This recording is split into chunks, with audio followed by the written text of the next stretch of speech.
Inihiyag ni Presidential Communications Office Secretary Dave Gomez na malaki ang naging respeto at pagkilala ng mga pinuno at negosyante ng Japan kay Pangulong Ferdinand R. Marcos Jr.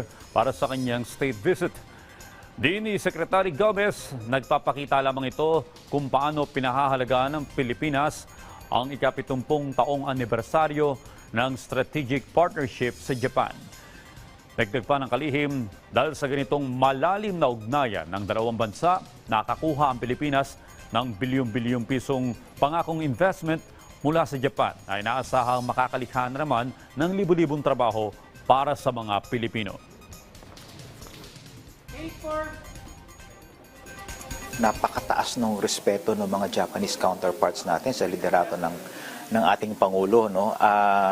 And I think lalo pang tumaas nung nakita nila pagkatapos ng mga pagpupulong ng Pangulo at ng mga counterpart officials natin kung gaano kalalim at gaano natin binibigyan ng pagpapahalaga ang relasyon ng Pilipinas at bansang Japan.